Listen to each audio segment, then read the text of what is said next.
నేడు రైతు భరోసా నిధులు రిలీజ్ సిద్దిపేట జిల్లా నర్మెట్ నుంచి విడుదల చేయనటువంటి రేవంత్ రెడ్డి అంటూ చూస్తున్నాం. సో గతంలో కేసీఆర్ ప్రారంభించినప్పుడు రైతు బంధు పేరిట ప్రారంభించినప్పుడు మొదటిసారి మాత్రమే పెద్ద ఈవెంట్ చేసిండు. తర్వాత రెగ్యులర్గా వాళ్ళ అకౌంట్లోకి పడుతుండే.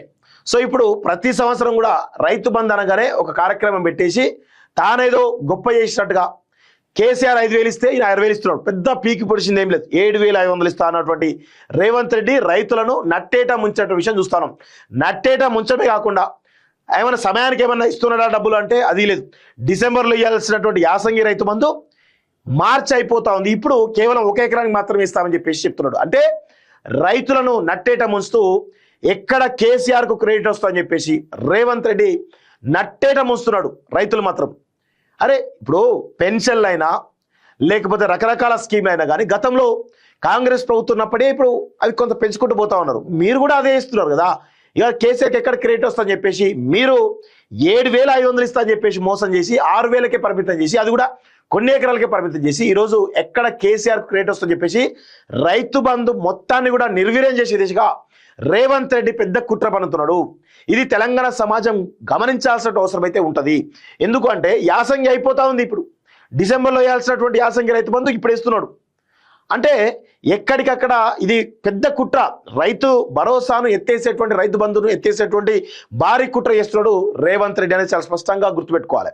ఇక్కడ దానికి మళ్ళీ ఒక పెద్ద కార్యక్రమం నేనేదో చేస్తున్నా పీకి పొడుస్తున్నా అని చెప్పేసి రేవంత్ రెడ్డి ఒక బహిరంగ సభ పెట్టి రైతు భరోసా నిధులు విడుదల చెప్పేసి ఒక హంగామా చేస్తున్నాడు. నిజంగా రైతు బంధు రైతు భరోసా రిలీజ్ చేస్తే అందరికీ రిలీజ్ చేయాలి. కేవలం 1 ఎకరా వరకే 1 ఎకరా బిలో ఉన్నటువంటి వాళ్ళకే ఇస్తున్నట్టుగా తెలుస్తోంది. ఇది కొంత తెలంగాణ రైతాంగం అంతా కూడా కాంగ్రెస్ పాలన పైన ఆగ్రహంతో ఉన్నారు. ఎందుకంటే కాంగ్రెస్ పార్టీ అంటే రైతుల కోసం ఏదో ఒకటి చేస్తుంది అనేటువంటి ఒక అభిప్రాయం ఉంది. కానీ రేవంత్ రెడ్డి వచ్చిన తర్వాత తన సొంత ఎజెండాతోటి లక్షల కోట్లు దోచుకోవడానికి ఈరోజు రైతు బంధు ఆపేస్తున్నాడు అనేది చాలా స్పష్టంగా గుర్తుపెట్టుకోవాలి. ఇది మామూలు విషయం కాదు. రైతుల పైన ఇంకా చాలా విచిత్రమైన విషయం ఏంటంటే 2024లో మొదటి రైతు బంధు వేయడం జరిగింది. తర్వాత ఇప్పటి వరకు 5 సార్లు రైతు బంధు వేయాలి. యాక్చువల్గా 5 సార్లు వేయాలంటే ఇక్కడ గమనించండి. 2023 డిసెంబర్లో రైతు బంధు కోసం ఆల్రెడీ గతంలో ఉన్నటువంటి బీఆర్ఎస్ పార్టీ ప్రభుత్వం కేసీఆర్ ప్రభుత్వం ఇక వైన్ షాప్ల టెండర్లని ఆ టెండర్లని ఈ టెండర్లు అని చెప్పేసి మొత్తం దాదాపు ఒక 8,000 కోట్ల రూపాయలు ఖజానా నింపింది. కానీ అప్పుడు ఎలక్షన్స్ రావడము ఇవి హోల్డ్ కావడం ఇవన్నీ జరిగాయి. సో ఇమీడియట్గా రేవంత్ రెడ్డి ఏమన్నాడు, మేము మా ప్రభుత్వం వచ్చిన తర్వాత 7,500 కలిపి ఈ 5,000కు ఇంకొక 2,500 కలిపి ఇమీడియట్గా వేస్తామని చెప్పడం జరిగింది. కానీ అప్పుడు వేసారా? వేయలేదు. 2024 ఏప్రిల్లో అప్పుడు ఎలక్షన్స్ ఉన్నాయి కాబట్టి పార్లమెంట్ ఎలక్షన్స్ ఉన్నాయి కాబట్టి అప్పుడు రిలీజ్ చేయడం జరిగింది.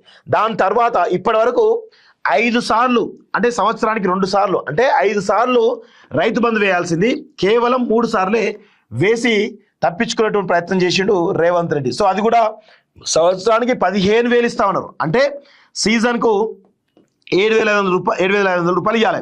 కానీ ఫస్ట్ టైం ఏమో 5,000 ఇచ్చేసి లాస్ట్ టైం ఏమో 6,000 ఇచ్చేటువంటి ప్రయత్నం చేస్తున్నాడు. ఈసారి కూడా 6,000 ఇస్తూ ఉన్నాడు. అంటే ఎంత పెద్ద ఎత్తున మోసం చేస్తున్నాడో గమనించండి. మేనిఫెస్టోలో చెప్పింది ఒకటి, చేస్తున్నది ఒకటి.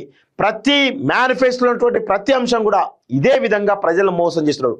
మీకు చేత కాకపోతే, మీకు అవగాహన లేకపోతే మేనిఫెస్టోలో పెట్టదు. ఈ పాయింట్లు మేనిఫెస్టో పెట్టినప్పుడు చాలా పకడ్బందీగా మేనిఫెస్టో పెట్టాలి.